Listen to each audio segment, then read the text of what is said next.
Sony Xperia X Performance di tahun 2020, tapi apakah masih bertahan dan worth it di tahun 2020? Yuk kita simak reviewnya.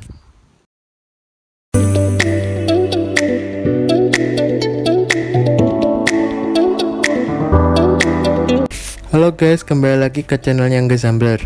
Mari kita langsung aja review si Sony Xperia X Performance. Oke, kita akan bahas dulu harga dan speknya. Jadi kita bisa beli HP ini di harga 700 ribuan dengan RAM 3 GB, internal storage 32 GB, Super Micro SD. Seperti biasa, kalau mau beli HP ini saya akan taruh di link deskripsi. Oke, harga segitu dapat spek Snapdragon 820, layar 5 inch, Full HD, IPS LCD, support NFC, 2 speaker, baterai 2700 mAh yang super fast charging sampai 18 watt. Untuk desainnya dan displaynya ini khas banget Sony Xperia banget. Punya bentuk yang kotak, tajam, cenderung compact, yang artinya nyaman banget untuk satu tangan. Dan untuk build quality-nya sih terbuat dari metal, sedikit campuran plastik di bagian bawah, tapi overall terbuat dari metal, jadi dipegang kerasa premium banget, very nice. Dan ini walaupun dari metal, itu Xperia X Performance masih ada NFC-nya yang posisinya di layar depan dekat layar Sony. Jadi pas saya coba kartu NFC-nya nggak bisa ke scan, nggak tahu kenapa. Terus selain NFC juga di bagian atas ada LED notifikasi berwarna. Terus untuk fingerprintnya ada di posisi samping kanan bareng sama power button. Dan untuk kecepatannya akurat sih, ya sangat cepat, super akurat. Nah terus untuk kualitas layarnya sendiri, ya pastinya untuk layar LCD menurut gue one of the best layar LCD. Even kalau di bagian sama flagship zaman now itu masih bisa bersaing. Punya detail yang soft, warna yang fiber, menurut gue yang sangat bagus, dan field angle cukup bagus. Gue bilang ini layarnya masih bisa bertahan banget di tahun 2020. Ya mungkin satu kelemahannya si desainnya kelihatan tua banget, jidat dagunya kerasa tebel banget. Dan selanjutnya moving on si audio jack, ya dia masih ada audio jack posisinya di atas kiri, dan itu kualitasnya udah bagus banget, punya suara yang jernih, overall audio si audio jacknya bagus banget, dan dua speakernya gak kalah bagusnya di tahun 2020 yang jarang banget ada HP flagship yang punya speaker yang biasanya walaupun speakernya dua, bawah sama earpiece-nya itu pun dua, posisinya di depan intensif dan punya kualitas yang bagus. Tapi untuk detailnya kita akan tes speakernya.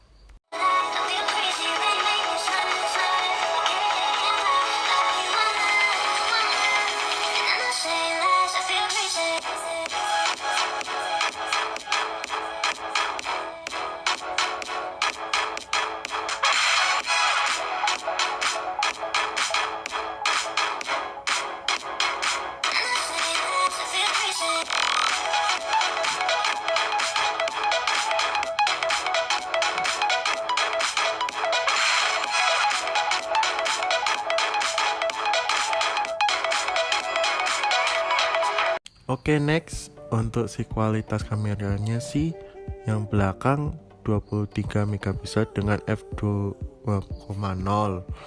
Untuk si kamera depannya sih 13 megapiksel dengan f2.0 juga, dan bisa record sampai resolusi 1080p 30 fps.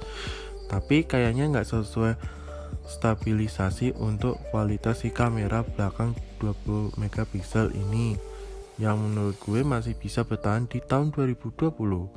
Masih punya detail yang bagus walau sedikit open shutter, terutama kalau misalnya foto landscape kayak pemandangan itu sedikit open shutter, tapi dia masih punya warna yang natural dan punya dynamic max yang masih cukup bagus, yang masih dibandingkan HP sama atau 3 kali lipat pun di SPRS Performance menurut gue kualitasnya masih jauh lebih baik. Terus untuk foto low lightnya juga ini walaupun gak ada titik light mode-nya, tapi kualitasnya masih super impresif yang cukup bagus, masih aestheticable, gambar masih kelihatan terang dan warna tidak pudar, walaupun memang detailnya sedikit soft, kadang kurang fokus. Terus untuk kamera selfie-nya, dan ini kualitas selfie-nya misal kita foto di luar atau di pencahayaan, ini cukup kelihatan masih bagus banget. Dan punya warna yang bagus, tapi sayangnya foto di rumah atau di ruangan ini kurang cahaya. Menurut gue sedikit underwhelming, detailnya hilang, sedikit soft, dan juga gambar sedikit banyak naif. Terus untuk real kameranya sendiri, dia itu bisa record video resolusi Full HD 60 fps dan juga udah stabilisasi. Tapi untuk detailnya ini dia simple videonya pakai resolusi tersebut. So ya, check it out guys. Jadi ini pakai video recording Full HD 60 fps. Kita tes stabilisasi.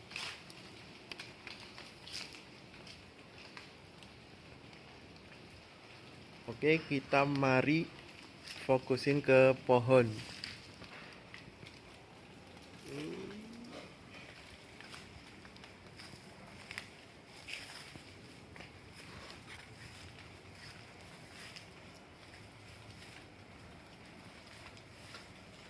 Next, kita fokusin ke tanaman.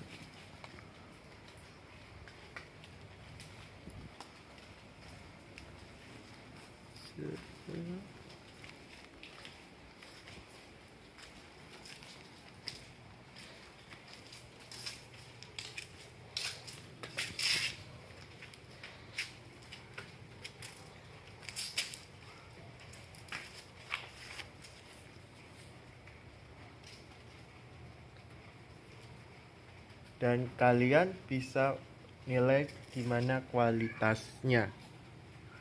Next, game. Untuk tes gamingnya buat main game berat kayak PUBG sebenarnya masih bisa dijalanin dengan lancar. Tapi sayangnya karena zaman dulu itu Snapdragon 820 terkenal banget sama chipset yang cepat, panas.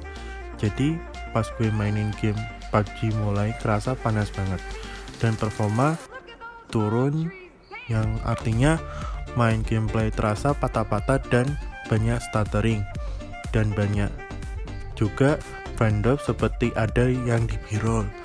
Untuk dia bagi yang mau beli Sony Xperia Performance buat main game berat, mending pikir dulu 2 kali. Mending buat main game enteng aja. Oke, selanjutnya untuk UI Xperia-nya sih, jadi unit gue ini versi SoftBank dan untuk Android-nya sih sudah Oreo.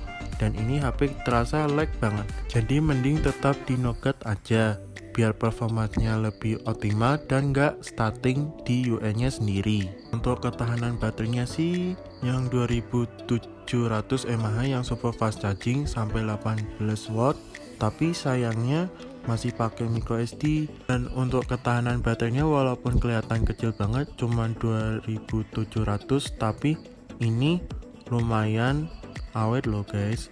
Gue juga bisa pakai selama seharian penuh pemakaian gue yang relatif enteng, hanya sosial media dan nonton YouTube. Screen on time 41 menit untuk hanya, dan umurnya udah tua banget, ini masih lumayan impresif ya. Tapi pastinya ada satu hal yang negatif, yaitu ini HP second dan ini itu HP batangan. Jadi gue pas beli HP ini hanya dikasih HP-nya doang dan gak dikasih aksesoris apapun, untuk hanya harga 700.000. Dan kelemahan HP second itu mungkin barangnya bisa jadi gak sesuai ekspektasi atau cacat. Tapi seperti biasa kalau mau beli HP saya akan taruh di link deskripsi. Oke, cuma segitu aja videonya. Jangan lupa like dan subscribe dan klik notifikasi bell Thanks for watching. See you next time video. Bye.